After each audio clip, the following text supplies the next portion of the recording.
Just like that, the European Powerlifting Championships of 2025 have come and gone, and these are my 8 key takeaways. I'm going to do my best to touch on all of the weight classes. However, I don't want to make this video too long, so these are just going to be the 8 main takeaways from across the championships that stood out to me. Straight into it. Number 1, Kjell is still the second best 74 if he wants to compete there, but I think he belongs in the 66s. So Kjell Backlund won Euros in the 74s. He totaled 775, which is 5 kilos more than his world record that he set in the 66s at Sheffield. However, well, first of all, that total would still make him, in my opinion, the second best 74. I mean, there's, Chunchia Fan, Ilya Marachev, who are around 785. Elliot Sykes is coming up quick in the mid to high 7s as well. But I do think if Kjell refocused his efforts on the 74s, he would be the second best behind, obviously, Austin Perkins, who's well in the mid 800s by now. However, the reason why I think he belongs in the 66s is because usually if we see a lifter who's kind of struggling to make a weight class, competing in the higher weight class, just even as a once-off, we usually see a big increase in performance. Think, Panna totaling 730 at some random meet where he weighed in at 69 and didn't have to do a water cut. Right? Or Russ totaling 885 in South Korea when he competed there a couple of years back as a 90 kilo lifter.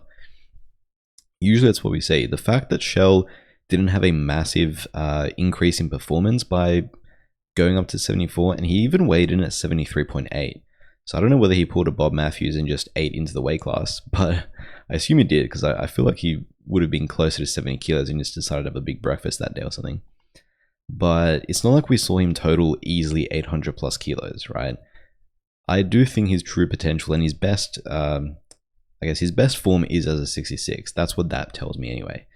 Now, he hit a 267.5 squat, a 192.5 bench, and a 315 kilo deadlift, which you can see here. And the lifts were pretty, I'm not going to say easy, and they probably weren't too taxing. That deadlift was probably the easiest of the lot. Kjell squats always look a little bit slowish. He actually missed 2 bench attempts on strength. And again, that's another thing. Like, bench usually is the lift that gets affected the most by something like a cut. The fact that Kjell's bench didn't improve at all when he did this meet as a 74, again, just goes to show his true potential lies as a 66, and that's where he should stay. I was all for this decision because obviously he really didn't have close competition here. I mean, Joshua Wright from Germany came second with 755, which sounds kind of close, 20 kilos, but he was never really a threat, and Kjell had plenty left in that deadlift as well, as you could see there.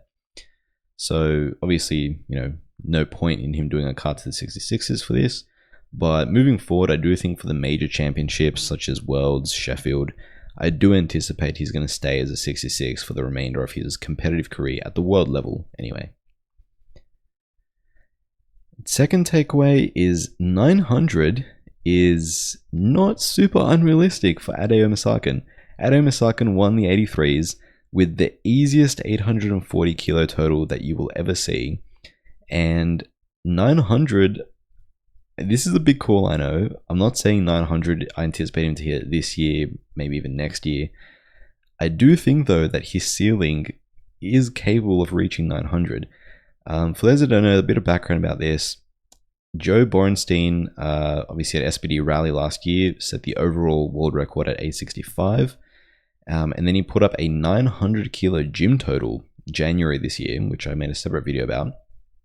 And leading into Sheffield, Ade said that he's aiming for that 900 as well. And the race to 900 between him and Joey B was on.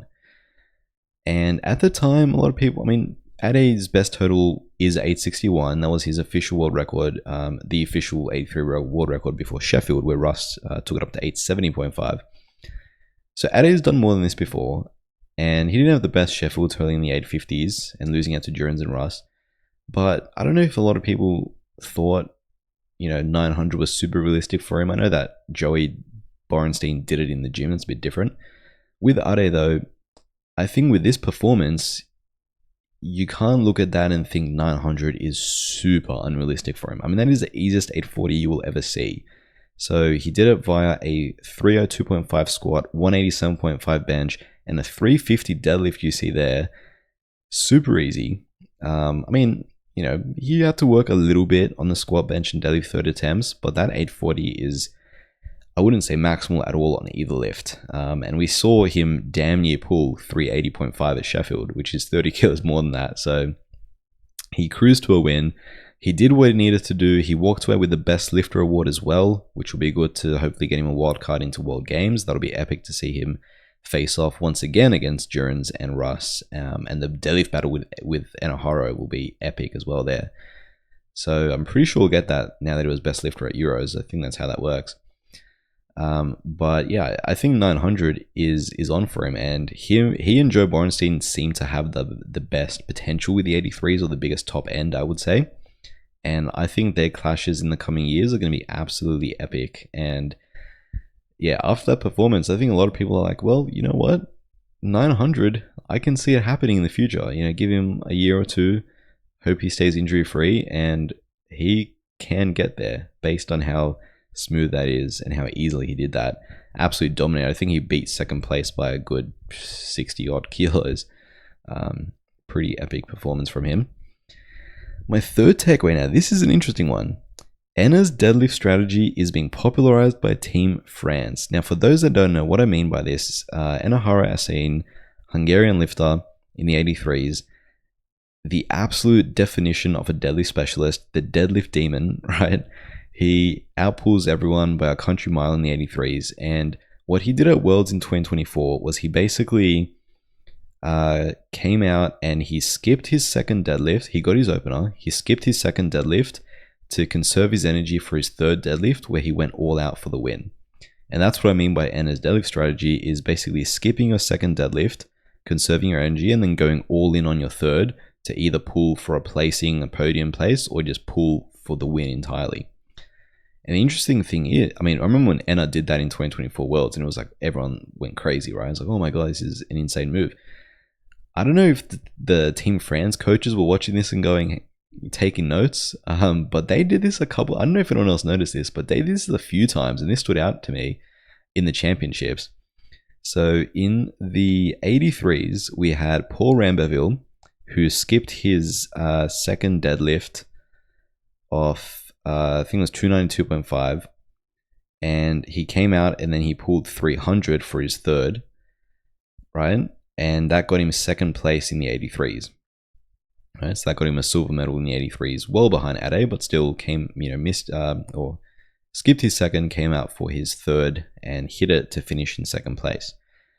Then we saw it in the 93s with Rico Biden, who skipped out on 320 on his second, came out and went all in on 335 for his third attempt deadlift, and that pulled him onto the podium in the 93s. It actually put him into second place at the time before he got bounced off of there, but still finished in third place on the podium because of that third deadlift. Right, so he got a bronze medal for it. I think his example was a bit more extreme because he was very visibly cramping, and he definitely would not have had another good deadlift in him. So I don't know whether that was an impromptu move on the fly. I'm not sure what the background was with Paul Ramberville, or if this was just a Team France decision in general, because they also did it again in the 105s with Corentin Clement, who skipped out on 370 on his second attempt and then came out and pulled 375 for his third for the win, right? To win the 105 battle. So 3 examples there of Team France all skipping second deadlifts to come out and pull their third to get them onto podium, or in Corentin Clement's case, to get him the win. So going all in on that third deadlift. And I don't know if this is something that's going to become more and more popular and used as a strategy moving forward, because it seems to make sense, right? Just secure your total on the first deadlift, and if you know you have a big deadlift and you're going to be pulling for placing, then why bother with your second when you know by the time your third deadlift rolls around and you're pulling last or close to last, you know exactly what you need to load to win. If you have confidence in your pull, then just load it up and get the job done. Be more fresh for that last deadlift and not have to take an in-between attempt. It seems to make sense. Obviously, it's a high-risk strategy because if you miss it, you end up likely off the podium. Like Corentin Clement would have ended off the podium had he missed that final deadlift. Obviously, he had his faith in himself, as did the Team France coaches, and he got it done. So we could be seeing the birth of a new deadlift strategy here, which I thought was pretty interesting and worth pointing out. But speaking of Corentin Clement, he won the Battle of the 105s. That was an absolutely legendary 105 deadlift battle. This was the highlight of the championships for me. I love a good old-fashioned head-to-head, who can beat who on the day. I love that sporting aspect of powerlifting. And I absolutely loved this session with the 105s, especially the round of deadlifts. The drama, the back and forth, the attempt changes, the jury calls, everything. I loved it. It was awesome. Absolute legendary round of deadlifts, and Corentin Clement, Coco, finally emerges and fulfills his potential to get the win. Now, there is a bit of a controversy with this, which I'll get into in a second, but first I want to give Corentin Clement his flowers and his due, because he's a lifter who has been on the verge, on the cusp of being the next big thing in the 105s. He, back in 2021, at the age of 21 years old, he totaled 895, which at the time was, I believe, the IPF world record, or matched it, or, I think it was beaten at that same meet, so he didn't stand for very long at all, but at the time, that was up there with the best 105 total ever. He won, then he competed at Junior Worlds in 2022, and won that, again with an 895 total. And since then, his total was kind of stuck in the last couple of years around that high 800s range. He couldn't quite crack that 900 kilo barrier. Earlier this year, he finally totaled 905 in February, although he did that weighing above 105, 108 point something. But he finally emerged and hit 900 plus as a 105. Not only that, but he did it against Emil Norling and Regan Stigakis in a legendary battle and totaled 920 via a 330 squat, 215 bench, and a 375 deadlift. So Corentin Clement finally fulfills his potential. Still a young lifter, still only 25 years old, but it seems to have been, in the last couple years, underperforming. He's hit 941 in the gym, literally above the IPF world record before.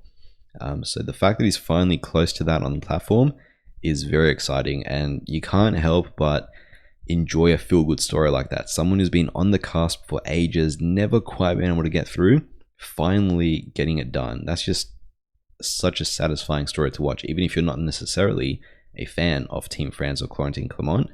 That was, a very wholesome story. Now for the controversy.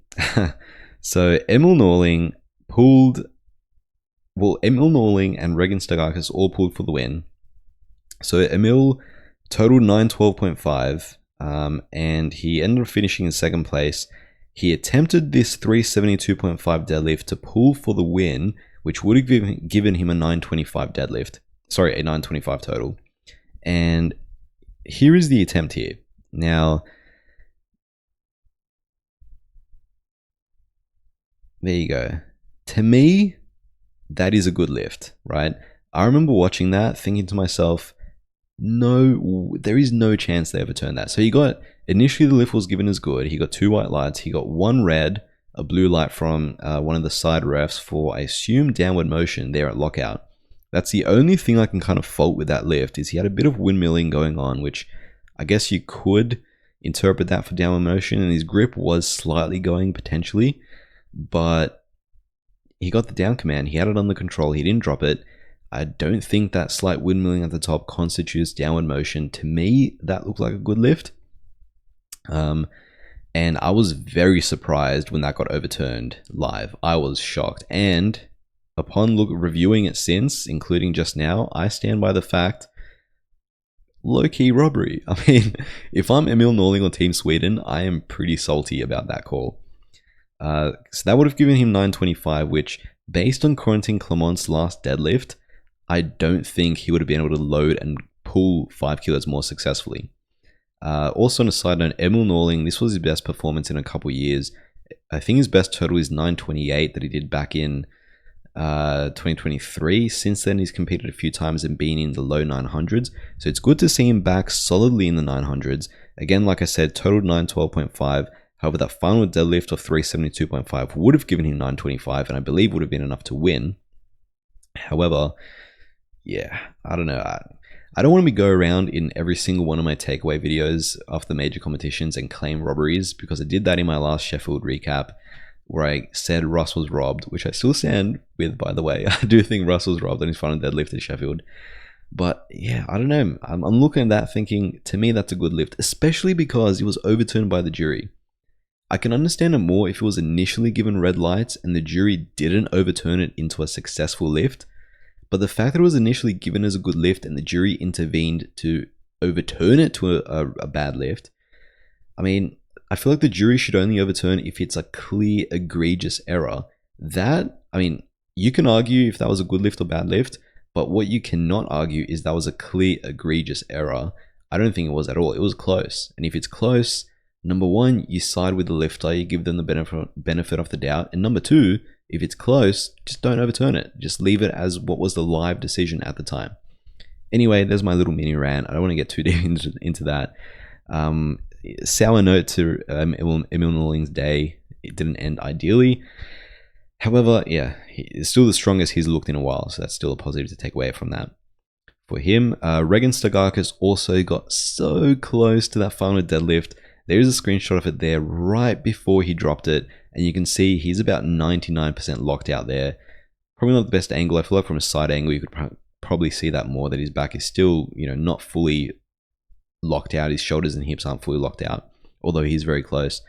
That's as far as he got it. Then his grip started giving out, and then he had to either drop it completely or just put it back down. Unfortunately, he didn't get the down command, so it was given as a no lift, which is tough. That call I do agree with, though. But Regan also looked really strong. He ended up finishing in third place with a 900 kilo total. However, that last deadlift there was 375, which would have given him a 920 total, which would have given him, I believe it would have given him the win. I'm not exactly sure off the top of my head where the bodyweight advantage was between him and Coco. But yeah, the 105s are looking the European 105s are looking very strong. I mean, they all came so close to totaling 920s, and it's going to be very interesting to see them going up against whoever the American is that Team USA send in the 105s, because it's not just going to be a walk in the park for them. They're going to have to, plus you have Anatoly, can't forget about him. So it's good to see the rest of the European 105s leveling up as well. So it wasn't quite Regan's time just yet. I did predict him to win, not just yet. However, I do believe his time will definitely come. Although out of the 105s, there was one man that totaled in the 920s, and that of course was Corentin Clement, who, like I said, with that deadlift strategy, skipped his second, went all in on his third for the final deadlift, 375 you can see there, and he gets it successfully. It looked pretty smooth. From that angle, it looked better. I feel like from the live angle when I was watching it, I was like, oh, I'm not 100% sure he locked that out. I think one of his knees, it looked a bit shaky. From that angle, it looked a lot better. But yeah, he did get one red light still. The jury didn't overturn. And I mean, looking at his deadlift and Emil's deadlift live, they both look pretty similar to me, I'm not going to lie. So the fact that Emil's got overturned and Coco's didn't, I was like, yeah. I mean, to clarify, I don't think Coco's lift, I think it was a good lift, but I also think Emil Norling's was a good lift, right? So again, Team Sweden, a bit hard done by there. But again, credit goes to Coco, man. He got it done. That bold strategy paid off. Had he have missed that last deadlift, he would have finished off podium.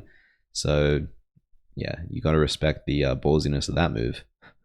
But yeah, very impressive 920 total for Team France and Corentin Clement there. Speaking of the 105s, and the lift I want to talk about is my fifth takeaway, is Vladimir Mbasi, who set a bench press world record, and we have another long arm Swiss bench press world record. Now, before I get into his bench, he came fourth and he actually totaled 896.5. So he totaled just shy of 900, and he looked like he had potentially more on his squat and deadlift as well, not to mention that world record bench was scary quick. So I think he's well capable of in the 900s, and there straight away is another contender that has emerged in the 105s. I mean, 900 will likely get you onto the podium at Worlds, or in the past years anyway, it would get you at least close to the podium at Worlds. So another contender in the 105s has emerged, which is pretty exciting there.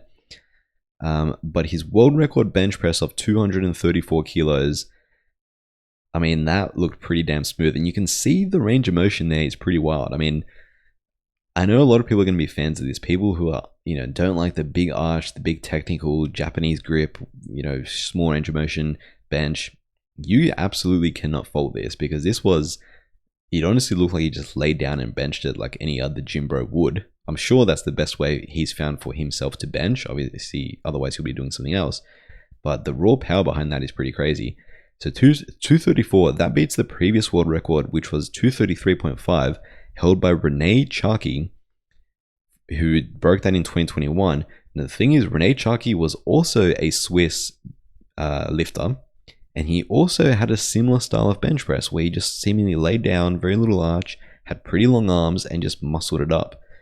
So, number one, is pretty crazy that that record stood for 4 years before it was chipped, but it was chipped by not only another Swiss lifter, but another Swiss lifter who benches almost the exact same way in a very unique fashion. So I don't know what it is about the Swiss bench press style. They just don't seem to care about leverages or, fitting to the powerlifting stereotypes or archetypes, if you will, because they just lie down on the bench and press the weight. It's that simple. Literally press it. Very impressive lift there, and I think he definitely had more in the tank. So, yeah, credit to him. And like I said, he's another contender that has emerged in the 105s with a close to 900 kilo total. Okay, number 6, then we're on to the 120s. Nonso will win worlds and or break the world record at his next meet. So Nonso Chinye won the 120 kilo class via a 965 total with a 352.5 squat, 212.5 bench, and a 400 kilo deadlift, which you see here. He finally pulled 400 on the platform after his third attempt at pulling a 400 or higher deadlift. First two he missed. This time he finally gets it. Again, similar to the story with Coco, although Nonso is still crazy young. He's still only 20 years old. But seeing him get that 400 deadlift on the platform after 2 missed attempts previously, very satisfying. And yeah, good for him. Also, it was one of the easiest 400 kilo deadlifts I think I've ever seen. Where his top end is, I don't know, but he's absolutely capable of breaking the IPF world record deadlift, which is 411. I wouldn't be surprised at all if he takes in his next performance, should he need it. And 965 is a crazy total. That's only 13.5 kilos below the IPF world record of 978.5, which is one of the longest standing IPF world records held by Dennis Cornelius. That was done in 2016. So we're talking 9 years. That world record has not been broken. Obviously, Rondell outside the IPF has gone far above that. But aside from that, no one has gone above that. In fact, 965, I believe, is the 5th highest 120 tested total ever, behind only, obviously, Rondell, Dennis Cornelius, IPF world record, and the only other 2 lifters who have totaled above that have been Ashton Ruska and Bob Matthews in the USAPL when they lifted in the 110 kilo class. They went above 965. But essentially in the IPF, he's only behind Dennis Cornelius. He's 13.5 kilos behind. And I think he is now the favorite for Worlds because Bob is not competing at Worlds. Obviously, Rondell isn't there yet. So the only other lifter who's close to, there's a number of 120 lifters who are in about the mid 900s now. Obviously, you have Tony Cliff in the mid 950s. Abdul Suleiman. He obviously beat Nonso at British Nats and came second when Nonso finished third behind Tony Cliff and Suleiman. He's also in the mid 900s. Then you have other lifters, Etienne El Sher from Lebanon in the 950s. Joseph McDonald from Trinidad and Tobago, the other crazy Trinidad and Tobago 120 lifter who's also probably going to be in the 950s by the time Worlds rolls around. So there are a few lifters, and I don't think Nonso is going to have it easy come Worlds, but one thing is for sure, with that monster deadlift, he will have the final say. And with how quick that 400 went and how that mental barrier of that 400 has been broken, absolutely, I think he will be able to pull well past 411 if he needs to. So I think my prediction is he's going to win Worlds and or break the world record of 978.5. If he doesn't need it and he's just going to take a final pull for the win, obviously he's not going to go for the world record. He's going to prioritize the World Championship. But I do think if someone does beat Nonso at Worlds, it is going to take them breaking the world record, because Nonso is well capable of breaking that world record right now if he wanted to. He had more in the tank on all those lifts as well, by the way, including that 400 deadlift. In fact, let's watch that 400 deadlift again, just because of how smooth of a pull it was. Have you ever seen an easier 400 deadlift? I haven't. That is shocking. So yeah, I mean, Devin Williams is also there, probably likely going to be the 120 that the US sends, who's in the 960s, so he's also going to be a threat. But man, with that final big deadlift, I just don't see anyone beating Nonso. In fact, I'm going to go so far as to say I don't think anyone beats Nonso until Rondell finally comes back to the IPF, hopefully next year, or the world circuit in the IPF next year. I think Rondell is the only one capable of either out deadlifting Nonso or just beating him, period. And you could say the same thing the other way. The only person I can see realistically beating Rondell is Nonso, with how young he is and how much stronger he's getting and how quick he's getting stronger. So it kind of goes both ways. That is going to be a very interesting rivalry to see in the next few years. Also, I really wish Bob was competing at Worlds, because Bob v Nonso would also be very cool. I don't even know who I would favor in that battle. But yeah, for now, I think Nonso is definitely winning Worlds and or breaking the world record. And he's not going to lose till he faces Rondell. Okay, number 7. Sonita does not care about Sheffield and becomes the strongest woman ever. Now, what I mean by this is she doesn't care about Sheffield in the sense that she is not shy to extend her world record in other international competition that is not Sheffield. She did it at Worlds last year. She did it at Worlds and she broke her world record by quite a bit to 731. And she did it again just now. She added another few kilos to a world record. She totaled 735.5 via a 318 kilo squat, 152.5 bench, and 265 deadlift. That 318 squat, 700 pounds. You can see here, that is the heaviest ever squat done by a woman, raw. And she gets revenge for missing a 700 plus pound squat at Sheffield. So this is the first time squatting that much in competition, new world record. And like I said, she added 4.5 kilos to a total world record, 735.5, and she becomes the strongest woman ever, regardless of tested or untested. She essentially pulled a Jesus, right? Obviously, Jesus at the first Sheffield became the strongest tested or untested raw lifter ever. Sonita is now in the same boat. Previously, Tamara Walcott held the raw total world record amongst the women with 735. She's on the untested side. Sonita just chipped that by half a kilo. So she can now lay claim to be the strongest raw female powerlifter ever, regardless of federation, regardless of tested, untested, which is absolutely a huge accolade. And I also think it's quite refreshing in today's day and age where a lot of lifters are focused on Sheffield. And I mean, look, rightfully so. I'm not knocking them at all.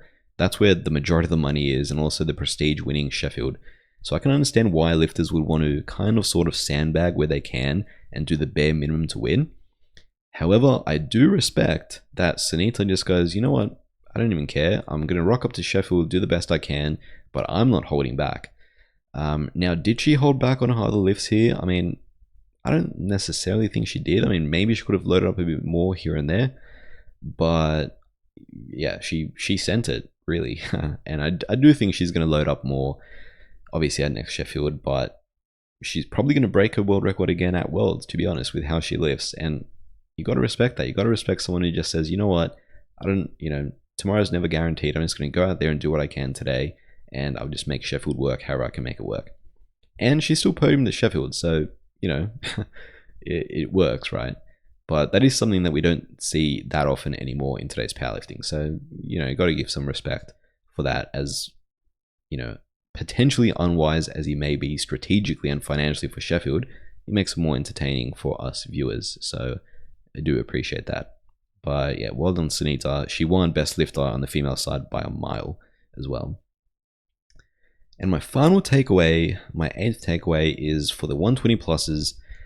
Temur remains a mystery, but a new contender has emerged. Now, a few talking points here. Number one, going into Euros, one of the big things was Temur Semkaradze announced, so first of all, he was the third strongest super heavyweight, or third strongest powerlifter ever, right? He hit 1087.5 at Worlds last year, third strongest ever behind only Jesus and Ray.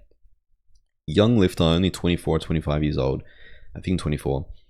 And, the talk was he's finally at a point now where he's knocking on the door of 1100. He's going to challenge Jesus. They're going to have a cool rivalry in the next few years. Jesus finally has a challenger. This is so good. Then, out of seemingly nowhere, he drops a crazy amount of body weight. I'm talking tens of kilos in a very short amount of time, and announces he's dropped to the 120 weight class. And everyone's like, interesting, but okay. Then the train numbers he's posting is like ridiculous. Something ridiculous, like 30 sets of singles at like low 300s or high 200s on squats and deads. We don't see him benching at all. It doesn't show us him benching. And everyone's like, what are you doing? Like, did you just lose this for health reasons? Did something happen? You know, are you planning on staying in the 120s? Are these numbers you're putting up really competitive in the 120s? So he announced he was going to Euros as a 120 initially. Then he changed it a few weeks out to be a 120 plus, and we assumed, okay, he probably didn't want to do the final stages of the cut. He's going to compete as a light 120 plus, and we'll see what he can put up. But literally no one knew whether he was anywhere near even 900, let alone 1,000 kilos anymore. So I was very interested. That was one of the main things actually in the Euros that I was interested to see, is what Temur would look like. Unfortunately, he didn't compete. I don't know what happened. I heard that he was at the event. However, he decided to withdraw. I don't know whether something happened. Was it related to a health issue? Was it an injury? Did he not feel? I don't know what happened. I would be very curious to know what happened, but it's a shame that we have the exact same questions surrounding Temur now as we did before the championships, because we did not see him lift. You know, was it his plan all along to not lift at all? I mean, who knows? But yeah, that remains a mystery. We don't know whether he's going to be a super heavyweight or a 120 moving forward, or where his strength levels are at. But I just hope he's healthy and he's going to go back to, you know, being a competitive top level powerlifter. However, in his absence, a new 120 plus contender has emerged, and that is Victor Holinay. Or Golinay, I'm not sure if it's Golinay or Holinay. His Instagram is Golinay, he went by Holinay. But Victor Holinay from Ukraine won the 120 pluses, totaling 993.5 via a 377.5 squat, a 271 European record bench press, and a 345 deadlift. You can see here is his 271 European record bench. Pretty smooth, definitely thinking out a few more kilos there. And yeah, 993.5, so he's right below 1,000 kilo total. That puts him right up there as probably a silver medal favorite. There aren't really all that many 1,000 kilo totals going around. I mean, Kjell was there as well. He totaled 975, and again, that deadlift proves to be as unreliable as it is strong. We know he's deadlifted 400 plus before, but in his last few competitions, he seems to struggle with that grip. And I know it's happened before in the international stage a couple times in the last few worlds as well, where he just can't hold on to his deadlifts with hook grip. So yeah, it's a shame, because I know he has the strength to pull well into the 400s and potentially could challenge for that 411 IPF world record deadlift. But, you know, he attempted to pull for the win, couldn't quite get it, missed his second and his third deadlift, and only left with 975. So that's unfortunately kind of what we're accustomed to seeing from Kjell. But Victor Holinay was a bit of a wild card, because first of all, he's only 25 years old. And he was an equipped lifter, or predominantly he was an equipped lifter these last few years. His best total equipped was 1160, which he did at, I think, Ukrainian Nationals earlier this year. And his best ever raw total I could find record of was 840 back in 2021. Now, I'm not sure if he's competed raw since, because, you know, I know that some of his competitions aren't listed on Open Powerlifting. But yeah, no one really knew what to expect from him going into this. And I mean, I was pleasantly surprised. I think, totaling, you know, a few kilos shy of 1,000 is going to pull you up there. I mean, you know, he's a long ways off of being anywhere near Jesus. Jesus nowadays sleepwalks to an 1,100 kilo total. So it wouldn't necessarily be as close as Temur was last year. However, being in the thousands is, you know, definitely almost a guaranteed medal at Worlds, and probably favored for second place. And also a huge bench is pretty cool. I mean, the world record bench I think is early 290s by Ilyas Bukhalim. I don't know if he can challenge that potentially in the next few years. He can. I do think he had a few more kilos left in him than that 271, but he's only 25 years old, so he's still getting stronger. And this could be like a Temur situation. Temur a few years ago was around that 1,000, getting into the thousands. And it seemed like it only took him a year or a year and a half to go from cracking the thousands to knocking on the door of 1,100.